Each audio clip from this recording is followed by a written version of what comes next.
प्रिय विद्यार्थियों, स्वागत है आपका BA third year political science class में।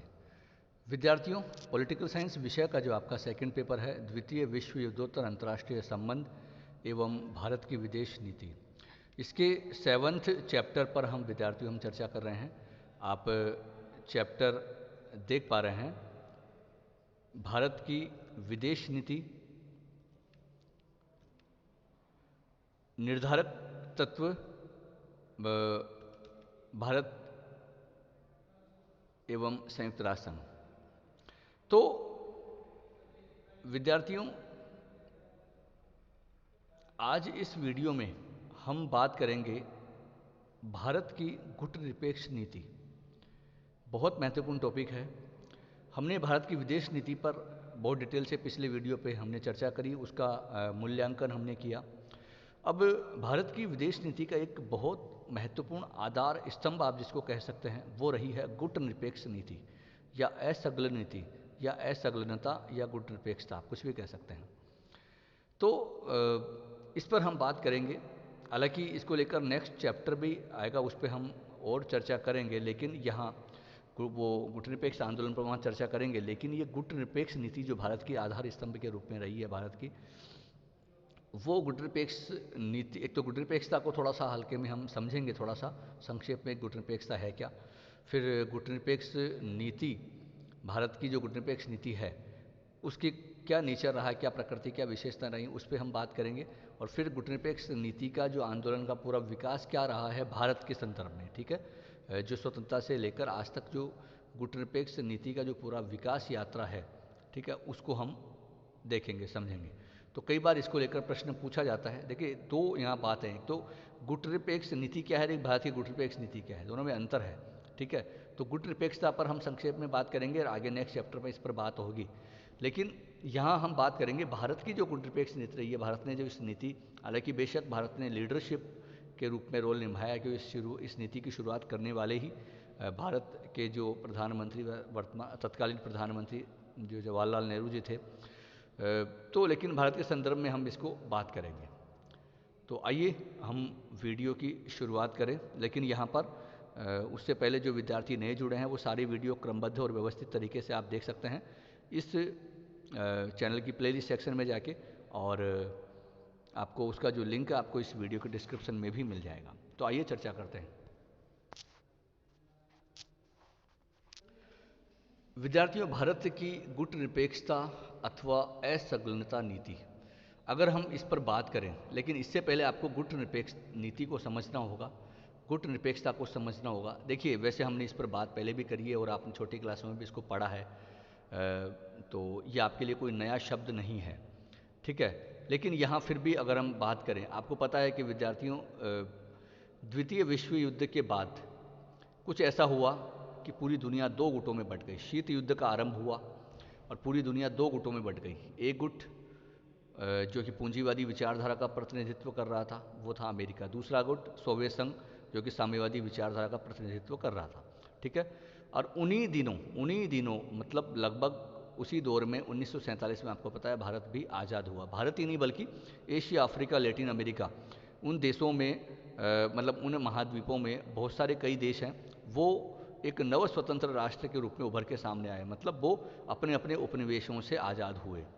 तो अब यहाँ पर विश्व की वो स्थिति कि पूरा विश्व दो गुटों में बटा हुआ, और ये स्वतंत्र राष्ट्र जब उभर के सामने आए, नए नए आज़ाद हुए, तो यहाँ इनके साथ बड़ी स्थितियाँ ये थी विद्यार्थियों की, उन देशों की जो आर्थिक हालत बहुत ज़्यादा ख़राब था, और वो बिल्कुल बिगनर थे। मतलब उनको गरीबी थी, उनके वहाँ बेरोजगारी थी, आर्थिक जो स्थिति खराब थी, शिक्षा का स्तर बिल्कुल कमज़ोर था। तो ऐसे और आंतरिक बहुत सारी चुनौतियाँ थी। तो ऐसी स्थिति में उनके सामने ये बड़ा महत्वपूर्ण प्रश्न था कि वो आंतरिक नीति से तो निपटें कि ठीक है जो भी है, लेकिन उनकी जो अन्य देशों के साथ समझो वैदेशिक नीति है, वो कैसी नीति अपनाएं। और ये जो अमेरिका और सोवियत संघ, ये दोनों चाहते थे कि वो देश उनके गुट में शामिल हो। अमेरिका भी चाहता था, सोवियत संघ भी चाहता था, लेकिन उन देशों के सामने बड़ा पशोपेश था, बड़ी दिक्कत थी कि वो किस गुट में जाए। तो भारत के जो तत्कालीन प्रधानमंत्री थे विद्यार्थियों, उन्होंने ये सोचा कि हम क्या करें। अब तक हम एक साम्राज्यवाद, उपनिवेशवाद के चंगुल में फंसे हुए थे। बड़ी मुश्किलों से अब हम आज़ाद हुए हैं, और अब अगर हम इन गुटों में जाते हैं, मतलब चाहे हम अमेरिका वाले गुट में जाएं, चाहे सोवियत संघ वाले गुट में जाएं, तो कहीं न कहीं हम एक गुट में शामिल होकर दूसरे गुट से अपनी शत्रुता मोल लेंगे, और इससे फिर हमें नुकसान ही होगा। और हमें अभी तक विकास करना है, हमारा आर्थिक विकास करना है, सामाजिक राजनीतिक विकास करना है। अभी हम बिगनर हैं और बहुत सारी चुनौतियाँ, उनसे निपटना है। तो भारत के तत्कालीन प्रधानमंत्री जवाहरलाल नेहरू जी ने इसका नेतृत्व किया, और उन्होंने, और जो अन्य दो नेता और थे, ठीक है, कौन, नासिर, गमाल अब्दुल नासिर जो कि मिस्र के, ठीक है, और मार्शल टिटो यूगोस्लाविया के। तो ये नेहरू, नासिर, टिटो, इन तीनों की जोड़ी, और उसके साथ साथ फिर इंडोनेशिया के सुकर्णो और घाना के क्वामे एनक्रोमा। तो ये इन नेताओं ने एक मिलकर एक नई नीति को जन्म दिया, और इसमें विशेषकर इन तीन का योगदान था, खैर नेहरू, नासिर, टिटो का। तो उन्होंने ये सोचा कि हम एक ऐसी नीति अपनाएं, एक ऐसी पॉलिसी अपनाएं जो कि हम किसी भी गुट में मतलब शामिल ना हो, ना हम अमेरिका वाले गुट में शामिल हो और ना हम सोवियत संघ वाले गुट में शामिल हो। और ये एक विचार विमर्श चलता रहा, और एक इसकी जो पृष्ठभूमि तैयार हुई, एक बांडुंग सम्मेलन हुआ था एशिया अफ्रीका के देशों का। 29 राष्ट्र वहाँ एशिया और अफ्रीका के मिले 1955 में, 1955 में। ये इंडोनेशिया का बांडुंग शहर है, वहाँ पर एक सम्मेलन हुआ, और उन्होंने वहाँ पर ये एक विचार विमर्श करके कि हम क्या करें, किस तरीके, हमारी जो चुनौतियाँ लगभग इन सभी देशों की समान थी, तो इसलिए फिर इन्होंने एक पृष्ठभूमि तैयार की कि हम एक ऐसी नीति अपनाएंगे जिसको उन्होंने नाम दिया गुट निरपेक्षता, असंलग्नता। और इसका मतलब ये नहीं था कि वो कोई बिल्कुल अलग रहेंगे, अलग नहीं रहेंगे, बल्कि सबके साथ जुड़े हुए रहेंगे। तो इस गुट निरपेक्ष नीति को इन्होंने एक तरह से यहाँ तैयार कर लिया, और विचार विमर्श करके, और फाइनली 1961 में इसकी औपचारिक शुरुआत करी। बेलग्रेड में इसका प्रथम शिखर सम्मेलन हुआ। तो कुल मिला के एक जो ऐतिहासिक जो पृष्ठभूमि गुट निरपेक्ष नीति की मैंने आपको बताई है विद्यार्थियों, जिसमें बेशक भारत की एक महत्वपूर्ण भूमिका थी, ठीक है। तो ये थोड़ा सा इतिहास आपने देखा। गुट निरपेक्ष जो आंदोलन शुरू हुआ 1961 में, ये कई बार प्रश्न पूछा जाता है। पहला शिखर सम्मेलन इसका 1961 में हुआ था, और इसकी जो आधार है, नींव है, वो बांडुंग सम्मेलन 1955 में डाल दी थी। वहीं इसके नींव पड़ गई थी एक तरह से, ठीक है। तो ये एक बेसिक जो उसका इतिहास आपको पता लग गया, और गुट निरपेक्ष नीति क्या है ये भी आपको पता लग गई। अब भारत की विदेश नीति के संदर्भ में अगर इसकी बात करें, तो विद्यार्थियों वही बात कि भारत के तत्कालीन प्रधानमंत्री जो थे जवाहरलाल नेहरू जी, वो एक विदेश मंत्रालय भी उनके पास था, और उन्होंने स्पष्ट कहा कि भारत की हम किसी भी गुट में शामिल नहीं होंगे। मतलब उन्होंने गुट निरपेक्षता को एक भारत की विदेश नीति के आधार स्तंभ में रखा, मतलब आधार तय किया कि हम इस नीति पर ही चलेंगे। और क्योंकि हमें अभी जो बहुत सारी चुनौतियों से निपटना भी है, और आर्थिक विकास भी करना है, और हम किसी भी जो देश के साथ शत्रुता मोल नहीं लेना चाहते, हर देश के साथ हम और अंतर्राष्ट्रीय मामलों में अपने आप को सक्रिय रखना चाहते हैं, और एक स्वतंत्र विदेश नीति अपनाना चाहते हैं, और वो किसी भी गुट में जाकर शामिल होकर वो संभव नहीं है। तो ये गुट निरपेक्ष नीति को इन्होंने एक तरह से आधार स्तंभ के रूप में रखा, ठीक है।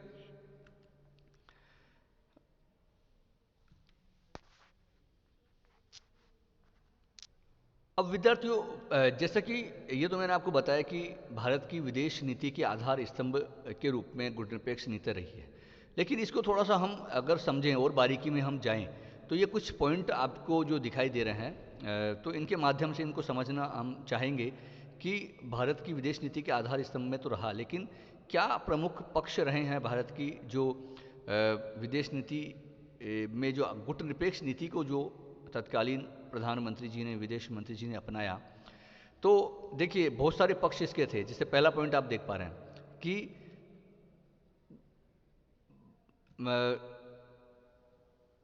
भारत की जो राष्ट्रीय सुरक्षा, ठीक है, जो आप पहला पॉइंट देख पा रहे हैं कि भारत की राष्ट्रीय सुरक्षा एवं गुट निरपेक्ष नीति या असंलग्न नीति।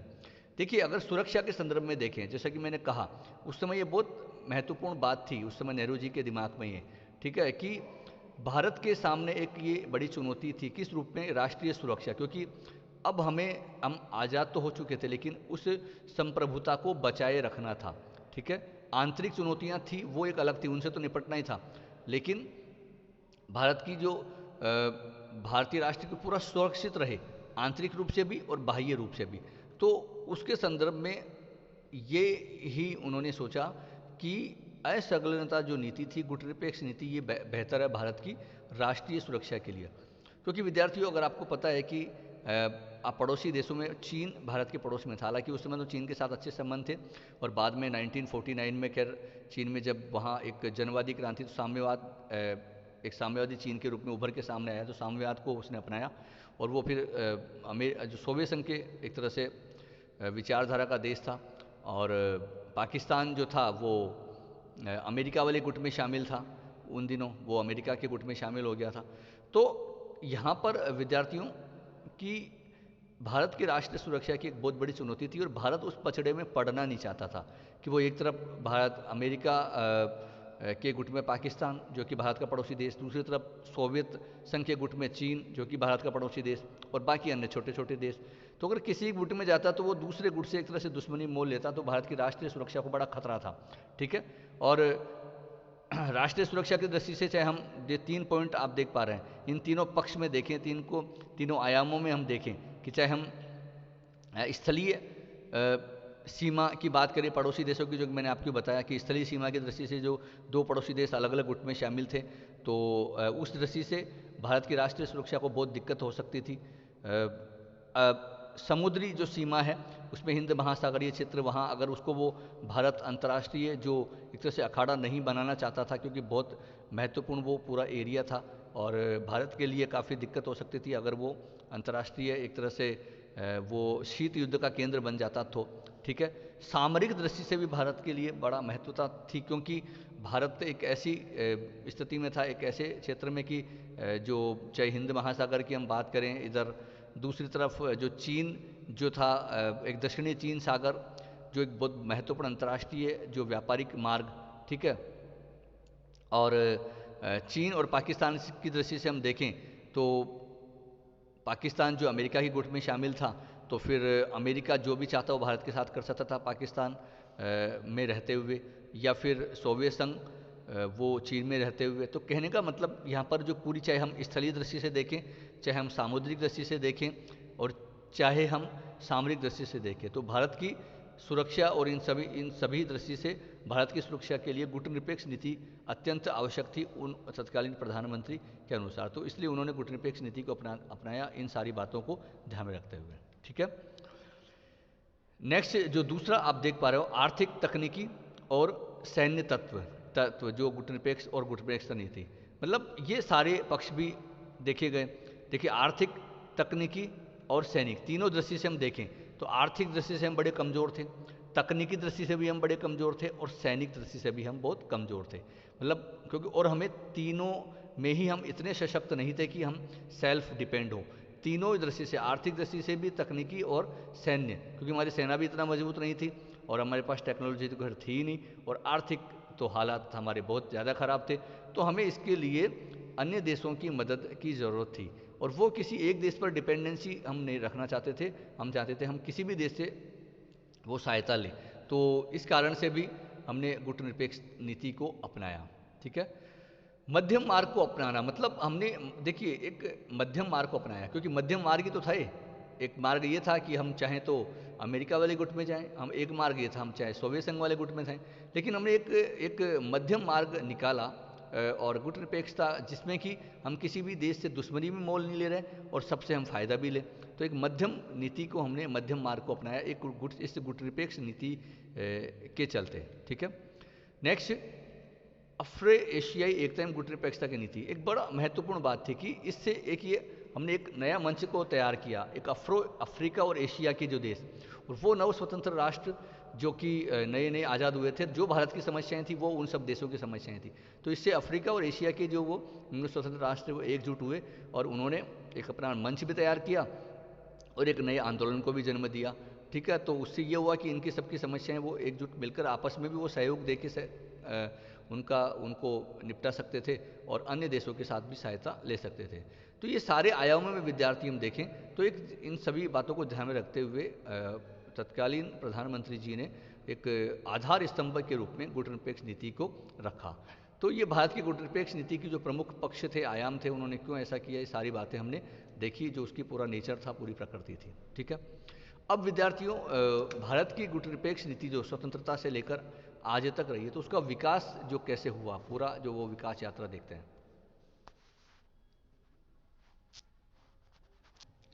विद्यार्थियों, भारत की विदेश नीति की अगर हम विकास की बात करें, देखिए आज़ादी से लेकर आज तक हम पूरा इसकी जो विकास के जो पड़ाव है, वो हम ये नहीं कह सकते कि एक जैसी नीति रही है। मतलब भारत ने कोई एक निश्चित फॉर्मूला था विदेश नीति का, कूटनिरपेक्षता, और उसको अपना लिया, आज तक हम उसको अपना रहे हैं, वह ऐसा नहीं है। ये गत्यात्मक नीति रही है, गतिशील नीति रही है। आप देख पा रहे हैं कि भारत की कूटनिरपेक्ष नीति प्रारंभ से लेकर आज तक गतिशील रही है, मतलब गत्यात्मक रही है, निरंतर परिवर्तित। हमने उसमें भी एक चेंजेस किए हैं हमारी परिस्थितियों के अनुसार, और वो करने जरूरी भी थे। ठीक है। तो वो पूरे जो पड़ाव हैं, वो गत्यात्मकता है, वो गतिशीलता है, वो कैसे कैसे चेंज हुई, किन किन, तो संक्षेप में आइए हम देखते हैं। ठीक है। कई बार ये परीक्षा में पूछ भी लिया जाता है कि भारत की कूटनिरपेक्ष नीति और उसके विकास के बारे में आप समझाइए, तो आप इन पॉइंटों के माध्यम से पूरी विकास यात्रा समझा सकते हैं। देखिए, इसको हम अलग अलग तरीके से डिवाइड करके समझते हैं। जैसे पहला पॉइंट आप देख पा रहे हैं, 1947 से लेकर 1950 तक स्पष्ट गुट निरपेक्षता की नीति। देखिए, अगर हम देखें, जैसा कि मैंने आपको पहले कहा कि जो ही भारत आज़ाद हुआ, तब से ही भारत ने इस नीति को अपनाया, क्योंकि उस समय ही आज़ाद होते हुए जो विभिन्न गुट हैं, वो तो आमंत्रित करने लग गए भारत को कि आप आइए हमारे गुट में, हम आपको आर्थिक सहायता देंगे, कूटनीतिक सहायता देंगे, सैनिक सहायता देंगे, तकनीक सहायता देंगे, आपकी सेना को मजबूत बनाएंगे। तो वो तरीके से अलग अलग तरीके से प्रलोभन देते रहे। तो लेकिन भारत के तत्कालीन प्रधानमंत्री, जैसे कि मैंने कहा, कि वो बड़े परिपक्व और तरीके से उन्होंने आदर्शात्मक रवैया उन्होंने अपनाया, वो, और उन्होंने भारत के हितों को देखा, तत्कालीन भारत के हितों को देखा कि भारत के लिए क्या बेहतर है। तो 1947 से लेकर 1950 तक अगर उन शुरुआती 2-3 सालों की हम बात करें, तो उस समय भारत की विदेश नीति एक बड़ी अस्पष्ट रही है, क्योंकि भारत भी देखिए उस समय पशोपेश में था कि क्या करें क्या ना करें। क्योंकि भारत के सामने सबसे बड़ी बात यह थी कि चुनौती बहुत ज़्यादा थी, आंतरिक चुनौतियां भी थी। आपको ध्यान है कि एक तरह आंतरिक चुनौतियां थी कि भारत तो बहुत देशों में बटा हुआ था, और किस प्रकार बहुत सारी देशी रियासतें थी, देशों में नहीं सॉरी, बहुत सारे क्षेत्रों में विभिन्न अलग अलग विविधताएं थी।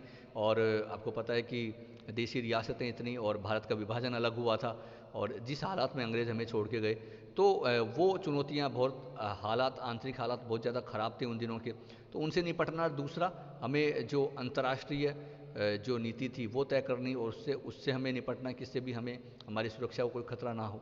तो उस समय बड़े पशोपेश में थे। एक तरफ हमें राष्ट्रीय एक तरह से एकता की बात करनी थी, पूरे देश को एकजुट करना था, और वो कर भी रहे थे। हमारे तत्कालीन गृह मंत्री की काफ़ी योगदान रहा। तो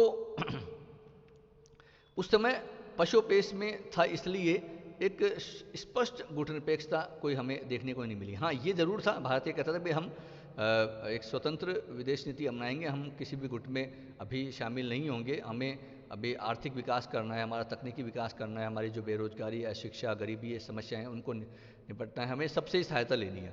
तो स्पष्ट अभी रुख यहाँ अपनाया नहीं था, और जाहिर सी बात है बड़ा सोचना समझना पड़ा था। ठीक है। तो 1950 तक का तो ये रहा। फिर नेक्स्ट, हालांकि देखिए इसमें विद्यार्थियों कुछ बड़ी विचारकों ने भारत की इस 1947 से लेकर 1950 तक की गुटनिरपेक्ष नीति रही है, उसको अस्पष्ट गुटनिरपेक्षता तो कहा ही, उसके साथ साथ इसे तटस्थता की नीति भी कहा कुछ ने, कि भाई भारत तो तटस्थ रहा। जैसे प्रकार, जैसे भूटान के बारे में कहा जाता है, नेपाल भूटान के बारे में, उस समय की तटस्थ देश हैं वो, तो सब न इधर के न उधर के। ठीक है। बिल्कुल हम तटस्थ किसको बोलते हैं कि न वो उसकी कहेंगे न वो उसकी कहेंगे। तो भारत की इस नीति को कुछ ने तटस्थ नीति भी कहा, लेकिन तटस्थता गुटनिरपेक्षता में अंतर। नेहरू जी ने इसको लेकर स्पष्ट भी किया था कि ये तटस्थता नहीं, बल्कि ये सकारात्मक तटस्थता की नीति थी। मतलब हम तटस्थ नहीं रहेंगे, इसका मतलब ये नहीं हम कुछ भी एक्टिव, हम कुछ नहीं करेंगे, हम जरूरत पड़ी तो हम दोनों गुटों में हम एक तरह से समझौता करने की कोशिश भी करेंगे, हम अंतर्राष्ट्रीय राजनीति में सक्रिय भी रहेंगे, और हम अमेरिका से भी मदद लेंगे, हमें सोवियत संघ से भी मदद लेंगे। मतलब तटस्थ आप नहीं कह सकते होंगे। तो उन्होंने सकारात्मक तटस्थता इसको कहा।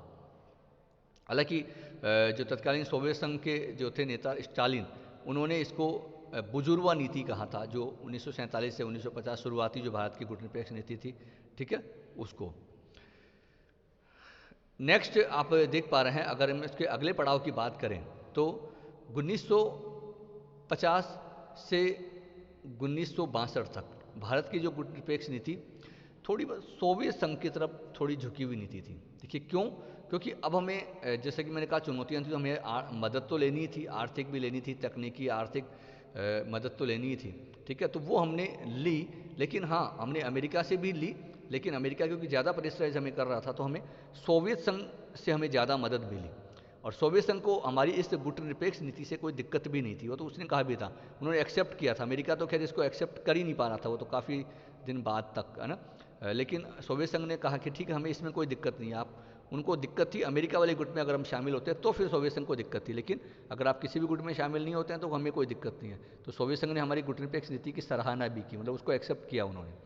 तो और इस कारण से हमें जो सोवियत संघ से ज़्यादा मदद भी मिली, तो थोड़ी सी हमारी उधर की तरफ हमारा झुकाव रहा, ठीक है, 1962 तक। हालांकि फिर 1962 में क्योंकि स्पष्ट रूप से तो खैर सोवियत संघ के गुट में था नहीं भारत, 1962 में चीन का जो एक तरह से आक्रमण हमें झेलना पड़ा, धोखा हुआ।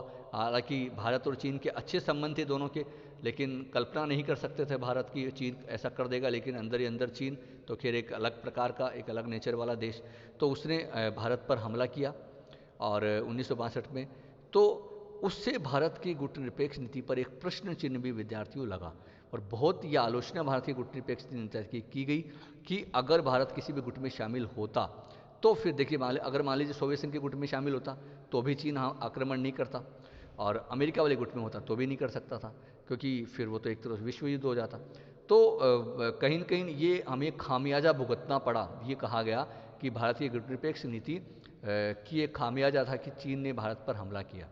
तो ये बड़ा प्रश्न चिन्ह लगा और उसको काफ़ी धक्का इससे नेहरू जी को पहुंचा भी, और यही कारण था कि कुछ दिनों बाद फिर उनकी डेथ भी हुई थी, क्योंकि इसको वो सहन नहीं कर पाए थे। तो विद्यार्थियों, ये जो एक प्रश्न चिन्ह जब लगा तो बड़ा सोचनीय स्थिति भारत की भी खैर उसमें रही कि, और भारत की जो गुटनिरपेक्ष नीति पर एक प्रश्न चिन्ह लगा। फिर 1965 एक पड़ाव आया कि उसमें फिर पाकिस्तान का हमला हुआ भारत पर, वहाँ भी एक प्रश्न चिन्ह लगा। हालांकि फिर भारत एक सशक्त होकर उभर के सामने आया और पाकिस्तान को इसमें जो मुँह की खानी पड़ी। और सबसे अच्छी बात ये रही कि भारत की गुटनिरपेक्ष नीति रही। भारत तो खैर किसी गुट में शामिल था ही नहीं, लेकिन पाकिस्तान अमेरिका वाले गुट में शामिल था और अमेरिका कोई मदद नहीं कर पाया। सबसे महत्वपूर्ण बात तो ये थी। तो ये भी एक गुटनिरपेक्ष नीति की यहाँ तो एक सफलता ही मानी गई। एक अच्छा नेतृत्व उस समय शास्त्री जी का था।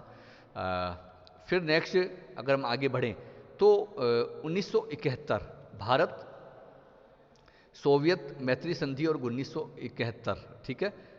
तो इस पर भारत की जो गुटनिरपेक्ष नीति है यहाँ वापस सोवियत संघ की तरफ झुकी। ये कहा गया क्योंकि उस समय 1971 में भी भारत और पाकिस्तान के बीच युद्ध हुआ था, और उस समय भारत क्योंकि पाकिस्तान की मदद के लिए अमेरिका एक जो जहाजी बेड़ा उसके लिए रवाना कर दिया था उसने, उसकी सहायता के लिए। लेकिन फिर आनन फानन में अमेरिका के उस बात को देखकर सोवियत संघ से फिर भारत को मदद लेनी पड़ी, और एक मैत्री संधि भारत ने सोवियत संघ के साथ 1971 में की। तो उससे ये हुआ कि ये कहा गया कि भारत एक तरह से सोवियत संघ के गुट में शामिल हो गया, ये कहा गया। लेकिन भारत ने स्पष्ट कहा नहीं, हम शामिल नहीं, हमने हमारी जो परिस्थितियों को देखते हुए हमने संधि की है, और हमने कुछ शर्तों पर नहीं करी, हम गुट में शामिल नहीं हुए, ठीक है। तो एक तरह से ये हम कह सकते हैं कि जो भारत की जो गुटनिरपेक्ष नीति की सोवियत संघ की तरफ झुक गई थी वापस, ठीक है। नेक्स्ट आगे बढ़े हम तो 1977 मतलब 1971 से 1977 से 1990 तक संतुलित गुटनिरपेक्षता, ठीक है। अब 77 में जनता पार्टी की सरकार आई विद्यार्थियों, और उसने कहा कि जो 1971 में जो भारत की गुटनिरपेक्षता सोवियत संघ की तरफ झुक गई थी, उसे अब हम असली गुटनिरपेक्षता के रूप में अपनाएंगे। ये कई बार प्रश्न पूछ भी लिया जाता है कि असली गुटनिरपेक्षता क्या है, वास्तविक गुटनिरपेक्षता क्या है, ठीक है। तो ये 1977 में तत्कालीन जो मोरारजी देसाई प्रधानमंत्री थे, उन्होंने कहा था कि 1971 में भारत की जो गुटनिरपेक्ष नीति थी वो सोवियत संघ की तरफ झुक गई थी, और अब हम उसको वास्तविक पहले वाली गुटनिरपेक्षता नीति के रूप में ही उसको स्थापित करेंगे और असली गुटनिरपेक्षता, वास्तविक गुटनिरपेक्षता को हम अपनाएंगे 1977 में। ठीक है, तो उन्होंने एक संतुलित गुटनिरपेक्षता नीति को अपनाया। 1990 तक ये भारत का रहा चला और एक हम दोनों से एक तरह से अलग रहे और सहायता भी लेते रहे।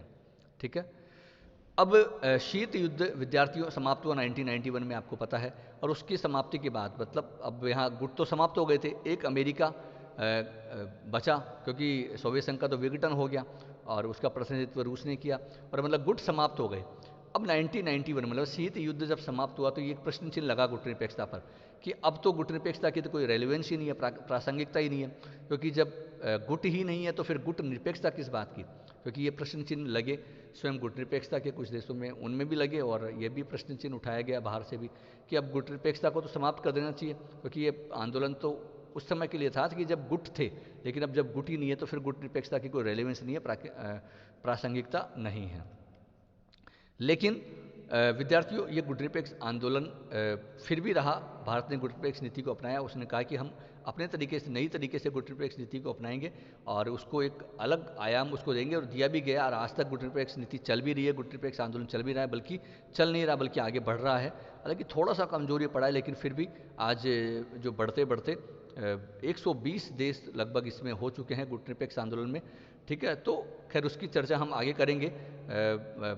गुटनिरपेक्ष आंदोलन के नेक्स्ट चैप्टर में हम इस पर डिटेल से डिस्कस करेंगे गुटनिरपेक्ष आंदोलन पर। लेकिन कुल मिला के यहाँ पर भारत आज भी मेंबर है, हाँ, लेकिन वर्तमान जो सरकार है 1990 के बाद तक भी एक सशक्त, क्योंकि अमेरिका से निपटने के लिए इस गुटनिरपेक्षता को फिर एक सामने रखा गया, एक अच्छे मंच के रूप में इसको माना गया और ये चलता रहा, आज भी चल रहा है।